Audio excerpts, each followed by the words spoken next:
So in this segment, we're going to be discussing two people. I don't know how else to really describe them. Two political heavyweights. Like it's Nadine Dorries and Andrea Jenkins.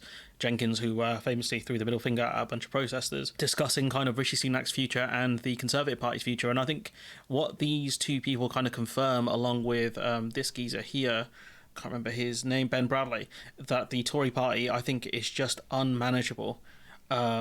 And so we'll have a listen to what these two are going to say, and then we'll cut to Ben Bradley in a bit.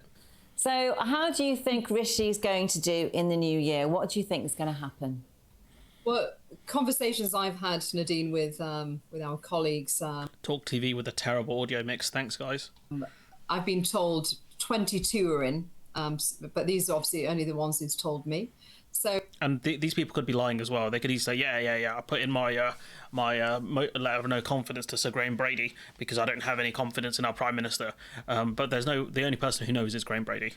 So, which obviously means it's a lot more. I do think that Rishi's living on borrowed time. Now, is his name pronounced Rishi or Rishi? Because it's a bit confusing, to be honest. I think it would be Rishi, not Rishi, because Rishi sounds weird, but... I think that the right of the party are giving Rishi the chance to try and amend the bill, but the Rwanda... Yeah, they're talking about the Rwanda bill here, but I don't, like, because it got jammed in the courts, I don't see it. Like, I don't see this iteration passing Parliament, to be honest. ...the bill, which I don't think he will. So I think he's just kicking the can down the road. But I think that the right of the party be ready to... vote against it. I know that I certainly am when it comes back in January. So I do predict that we will have a new leader before the next election. Yeah. So that's interesting because I think Sam Coates also believes there'll be another Conservative Party leader by then. Who they're going to pick, I don't know, and who they see. I think it'll be Morden or potentially Braverman, maybe. It's hard to know, but it's quite interesting that you've got Tory MPs openly talking about shivving the current leader. In the front, really, not even in the back. Like they are fully ready to get rid of this guy.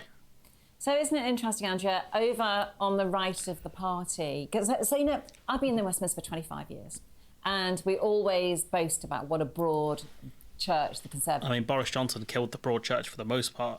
There's a few kind of, quote, One Nation Tories in there, but I don't think there's a ton of them left. ...the party is and how everybody's entitled to their opinion. But what I see now are various parties within the party. I mean, the five groups... We've got a bunch of Lib Dems, haven't we? Yeah, well, we have. We've got Lib Dem. I mean, but then if you claim to be a broad church party, then you're calling the kind of softer Tories Lib Dems doesn't really make sense. And you had that joker Mark Francois talking about the five families, something like that. Like, bro, it's not Godfather. Like, calm yourself. MPs, they're in the One Nation group, and we've got Reform MPs on the right of the party.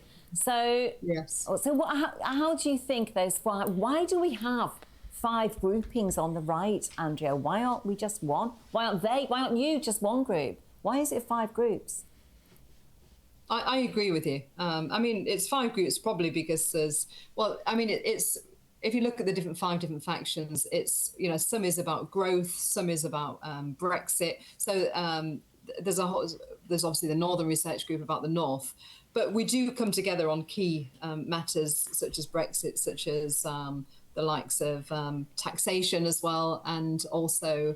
It's not really they come together on taxation because they were begging for tax cuts and Jeremy Hunt wouldn't do it, so I don't think that's really that true. They're united on taxes because they still have the Cameron model of economics, or the Osborne model, and kind of the Liz Truss model, which is, start praying, really. That's what their kind of economics is. So I disagree with that. On Brexit, are they united? Probably.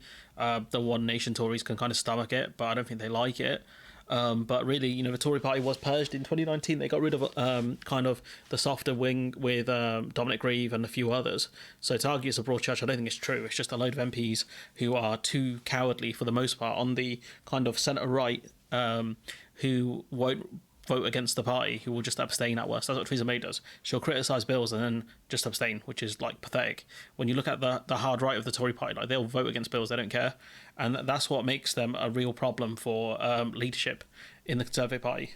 On the Rwanda bill and immigration. Now, what I think we need to do, Nadine, I do think it's time for a new leader. Look, we've got nothing to lose.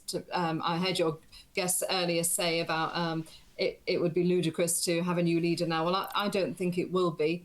We've got nothing to lose. We need to... I think given the fact that they've had so many leaders, like, I don't think they have much to lose. I mean, it's going to be just it's going to be meme-worthy stuff at this point, because, like, who's it going to be next? You know, Penny Mordaunt's going to have a go at it, and then you can have Suella Braverman have a go at it, and then probably Jenkins will have a go at it. Like, it's just a bit silly now. Like, it's being treated as, like, you know, a lower league Premier League manager job. Let's be honest.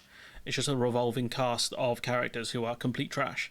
To bite the bullet. Yes, it means a general election will come sooner, but, you know, if they can have 3 months bedding in.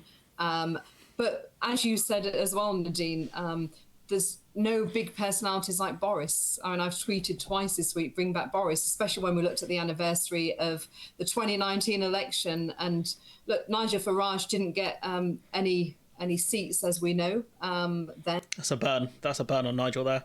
It's a bit mean, but it's facts. It's true.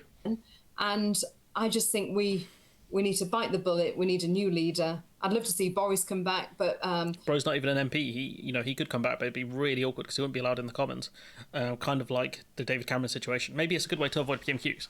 Can't be in the Commons because he's not an MP. So it'd be an interesting strategy to avoid PMQs and tough questions. This from Ben Bradley, who kind of argues that he seems to admit the Tory party are ungovernable, which I found quite interesting. Why has it been so fractious and so difficult for the Prime Minister in the last few days? Well, we all have different views, right? And the nature of parties of government is that they are broad parties with a broad range of views. I am from a constituency that has, I think, a very, very strong view that this illegal migration situation is not fair or right. I know, but why has it been hard for you? Legal migration, like, bro, they're asylum seekers. They're coming here because there's no safe points of entry. We told Afghan refugees to try and get here, and they did. And then we do shocked Pikachu face. For your boss? Well, because equally on the other end of the spectrum, there are people who don't feel the same way. And that's a difficult challenge. We've been in government for 13 years. You've got a parliamentary party that has been built in all different directions in different elections by different leaders. You might argue that it's kind of ungovernable in the sense of different views, and this situation suggests it's certainly not easy to govern. And that's why we've got to, as I say, pragmatism's got to meet ideology at some point. What is the strongest that we can deliver versus what is perfect, because perfect is not going to get through here. That's what's kind of interesting, that you have these kind of soft MPs who don't get, like, when it comes to hard right MPs, like, they will rarely compromise. They will vote against stuff. If they don't get what they want, they will vote against stuff, and that's how they get their policies passed.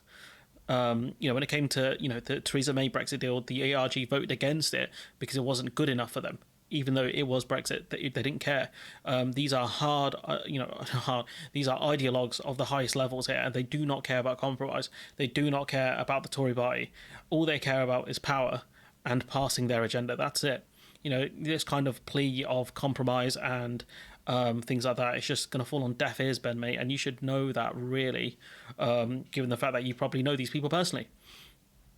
That's one of the main differences, I think, in the Conservative Party and the Labour Party.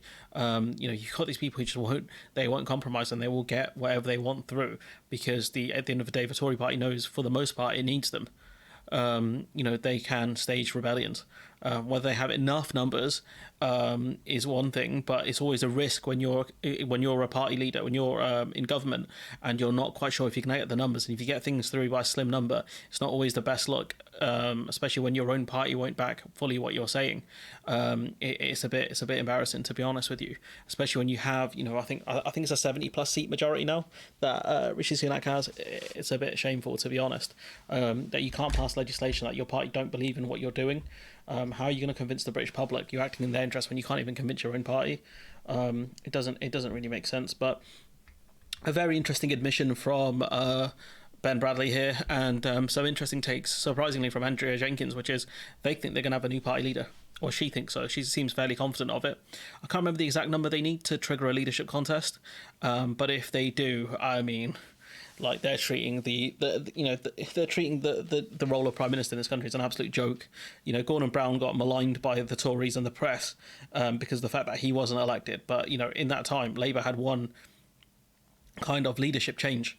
When you look at the Tories, we've had so many, and it's getting a bit embarrassing, guys. Like, I want to say pull it together, but I really don't want you guys to fare well. So I'll say I hope you guys fare badly.